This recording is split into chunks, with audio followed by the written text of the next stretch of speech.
Selamat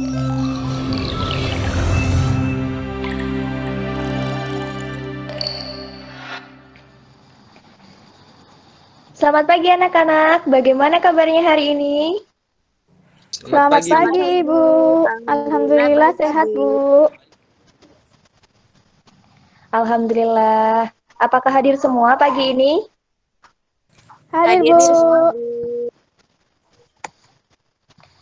Baiklah, sebelum kita memulai pembelajaran pada pagi hari ini, sebaiknya kita berdoa terlebih dahulu. Ketua kelas, silakan untuk memimpin doa. Baik Bu, baiklah teman-teman, sebelum kita memulai pembelajaran kita pada pagi hari ini, alangkah baiknya kita berdoa menurut kepercayaan masing-masing. Berdoa, mulai.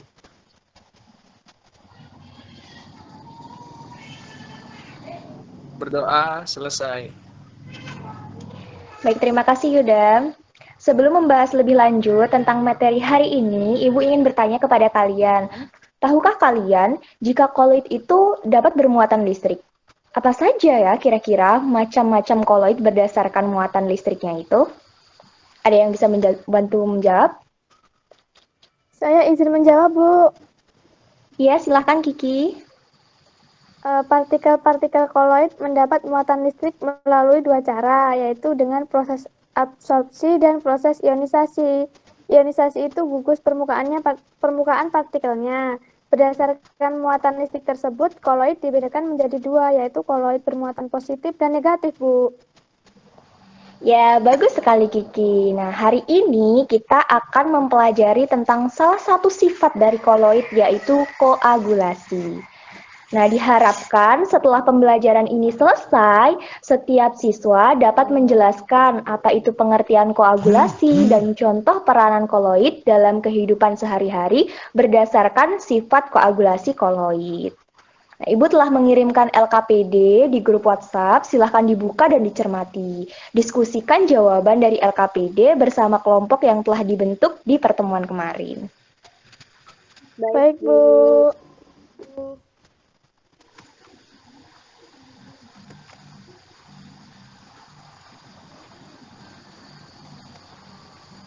Silahkan cermati wacana dan gambar yang telah disajikan pada LKPD selama 2 menit atau yang telah Ibu presentasikan. Baik, Bu. Baik, Bu.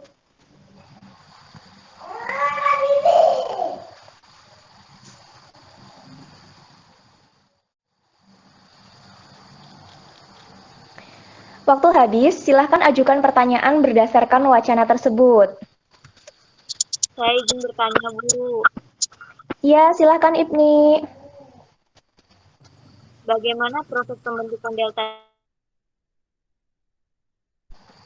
Bagus. Ada lagi yang mau bertanya? Bu, saya ingin bertanya, apa itu koagulasi koloid? Oke, baik. Pertanyaan yang bagus ya dari Ibni dan Yuda. Adakah yang mau bertanya lagi?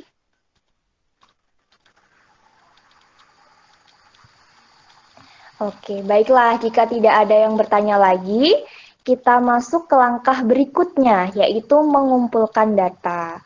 Untuk menjawab pertanyaan dari teman-teman kalian tadi, silahkan simak video penjernihan air dengan tawas berikut ini. Ini adalah penampakan air yang sangat keruh. Bisa kita lihat airnya sangat keruh. Kemudian yang pertama kita ambil 3 sendok makan tawas, masukkan ke dalam seng kecil. Kemudian kita tambahkan air yang keruh tadi. Fungsinya untuk melarutkan tawas. Kemudian kita aduk dengan batang pengaduk.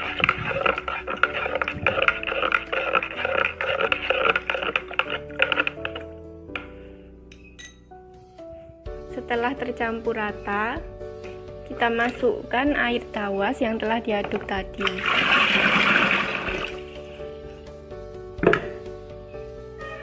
Nah, selanjutnya kita aduk agar tawas tercampur rata.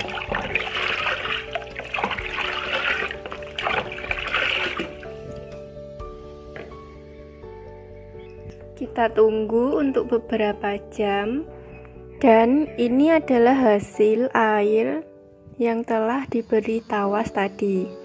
Di bawah seperti ada endapannya. Bisa kita lihat hasilnya sangat jernih.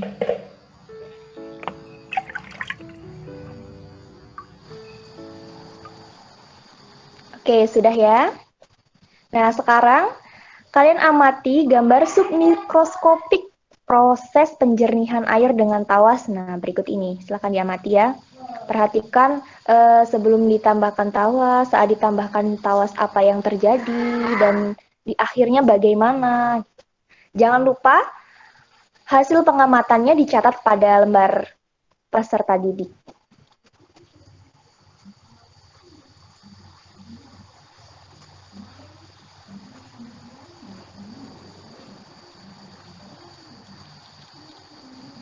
Sudah selesai menuliskannya? Sudah, Bu. Sudah, Bu. Oke. Jadi, bagaimana tadi warna air sungai sebelum ditambahkan oleh tawas? Keruh, Bu. Oke, bagus. Lalu, bagaimana warna air sungai setelah ditambahkan tawas dan didiamkan beberapa jam? Lebih jernih, Bu, dan terdapat endapan di dasar wadah. Bagus. Astria ini kayaknya memperhatikan banget ya. Kira-kira ada yang tahu tidak mengapa air sungai yang semula keruh menjadi jernih setelah ditambahkan tawas? Tidak, Bu. Baiklah, jika tidak ada yang tahu, coba siapa yang bisa menjawab pertanyaan nomor 1 di tahap mengasosiasi pada LKPD? Saya, Bu. Ya, silakan Tresna. Air sungai bermuatan negatif, Bu. Ya, benar. Jadi, air sungai itu termasuk ke dalam koloid yang di dalamnya mengandung beberapa elektrolit. Hal tersebutlah yang membuat air sungai bermuatan negatif. Lalu, siapa yang dapat menjawab pertanyaan nomor 2 di LKPD? Saya, Bu. Ya, silahkan. Tawas atau aluminium sulfat, Al2 SO4 3 kali, dan 14H2O. Itu ketika ditambahkan ke air, ia bereaksi dengan air dan menghasilkan ion bermuatan positif, Bu. Ya, bagus. Nah, berdasarkan muatan listrik dari air sungai dan tawas, bagaimana jawaban dari pertanyaan nomor 3 nih? Perhatikan pula ya bagaimana massa partikel koloidnya. Bu, saya izin menjawab pertanyaan nomor 3, Bu. Ya, silahkan Kiki. Air sungai mengandung elektrolit bermuatan negatif, ditambahkan tawas yang bermuatan positif, sehingga terjadilah interaksi antar keduanya menghasilkan partikel yang lebih besar. Artinya, massa partikel bertambah, sehingga terjadilah endapan di dasar wadah. Akibatnya, air sungai yang semula keruh menjadi jernih setelah ditambahkan tawas, Bu. Good job. Benar ya yang dikatakan Kiki tadi, air sungai itu mengandung elektrolit yang bermuatan negatif, ditambahkan tawas yang bermuatan positif, sehingga terjadilah interaksi antara keduanya menghasilkan partikel yang lebih besar. Oleh karena itu, massa partikel dari koloid yang sebelumnya sangat ringan menjadi lebih berat, sehingga terjadilah endapan di dasar wadah.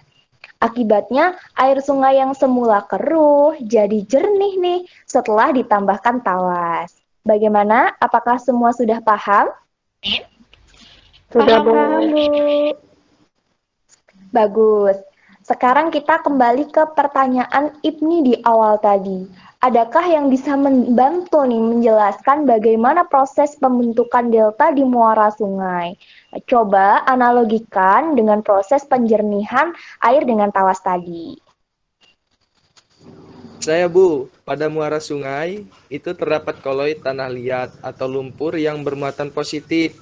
Kemudian ketika bertemu dengan air laut yang mengandung elektron yang bermuatan negatif, itu terjadi penggabungan koloid yang berbeda muatan, sehingga menghasilkan delta, Bu. Baik, terima kasih Yuda. Adakah yang ingin berpendapat lagi? Tidak, Bu. Tidak, Bu. Baiklah, benar ya yang dikatakan oleh Yuda tadi bahwa penjernihan air dengan tawas dan pembentukan delta di muara sungai ini merupakan contoh koagulasi koloid. Jadi, adakah yang bisa menyimpulkan apa itu koagulasi koloid? Saya, Bu. Ya, Astria, silahkan. Koagulasi koloid adalah peristiwa pengendapan partikel-partikel koloid, Bu. Bagus Astria, tapi jawaban dari Astria ini belum lengkap ya. Jangan lupa kaitkan dengan muatan listrik dan massa atau ukuran partikelnya. Jadi adakah yang bersedia untuk melengkapi jawaban dari Astria? Saya Bu, koagulasi koloid adalah peristiwa pengendapan partikel-partikel koloid karena penggabungan partikel koloid yang berbeda muatan, sehingga membentuk partikel yang lebih besar, Bu. Ya, bagus sekali. Jadi, siapa yang bisa menyimpulkan pembelajaran kita pada pagi hari ini? Saya, Bu. Ya, silahkan Ibni. Koagulasi koloid adalah peristiwa pengendapan partikel-partikel koloid karena penggabungan partikel koloid yang berbeda muatan sehingga membentuk partikel yang lebih besar. Contohnya pada penjernihan air dengan tawas dan pembentukan delta di muara sungai. Bagus Ibni. Nah, apakah semua sudah paham? Sudah, Bu. Sudah, Sudah, Bu. Bu. Baiklah, jika semua sudah paham, Ibu akan memberikan beberapa soal latihan untuk mengetahui tingkat pemahaman kalian. Bagi yang bisa menjawab, Ibu berikan poin 10. Berikut adalah soal latihannya. Ayo, adakah yang mau menjawab nomor 1? Saya, Bu. Ya, silakan Tresna. Baik, Bu, saya akan menjawab pertanyaan nomor 1. Jawabannya adalah yang C, Bu. Pengolahan karet dan lat. Hal ini karena pada pengolahan karet terjadi penggumpalan setelah latex ditambahkan elektrolit berupa asam formiat, Bu. Sedangkan untuk poin A dan B merupakan contoh absorpsi, poin D merupakan penerapan efek Tyndall, dan poin E contoh dialisis, Bu. Benar yang dikatakan Tresna. Wah. Lalu adakah yang bisa menjawab yang selanjutnya? Yang nomor 2. Ayo. Saya ingin mencoba menjawab. Ya, silakan. Yang merupakan contoh koagulasi adalah yang B, karena pengobatan sakit perut dengan norit menerapkan sifat absorpsi koloid, Bu. Iya, benar. Ibu rasa cukup ya pembelajaran kimia pada pagi hari ini. Adakah yang ingin bertanya lagi terkait materi yang kita bahas pada pagi hari ini? Tidak, Bu. Jika sudah tidak ada pertanyaan lagi, jangan lupa untuk pelajari materi yang selanjutnya, yaitu tentang cara pembuatan koloid. Terima kasih atas partisipasi kalian.